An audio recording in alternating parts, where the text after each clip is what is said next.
اگر تم دنیا میں خالق خدا کی خدمت کرو گے تو بارگاہ الہی میں شرف اور عزت پاؤ گے۔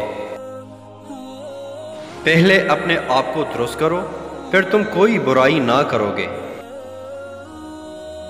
اے جاہل، ناداں، اپنے نسب پر غور نہ کر، اس کے نتائج بہت برے ہیں۔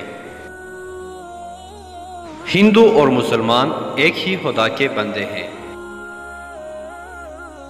جس کو خدا کا نام میٹھا لگے اس کا دل مسرور ہے، خوشیوں سے بھرپور ہے۔ سب سے بہتر وراثت جو آئندہ نسلوں کے لیے جوڑی جا سکتی ہے وہ اچھا چال چلن، بلند کردار ہے۔ اکثر مصائب جو امیروں کو درپیش ہوتے ہیں غریب ان سے محفوظ رہتے ہیں۔ طاقت کی نعت اور ایمان کا سنگار کرو، اس سے اپنے مالک کے پیارے کہلاؤ گے۔ مل کر رہنے میں اتنی اچائی ہو گئی ہے کہ بیان میں نہیں آ سکتی۔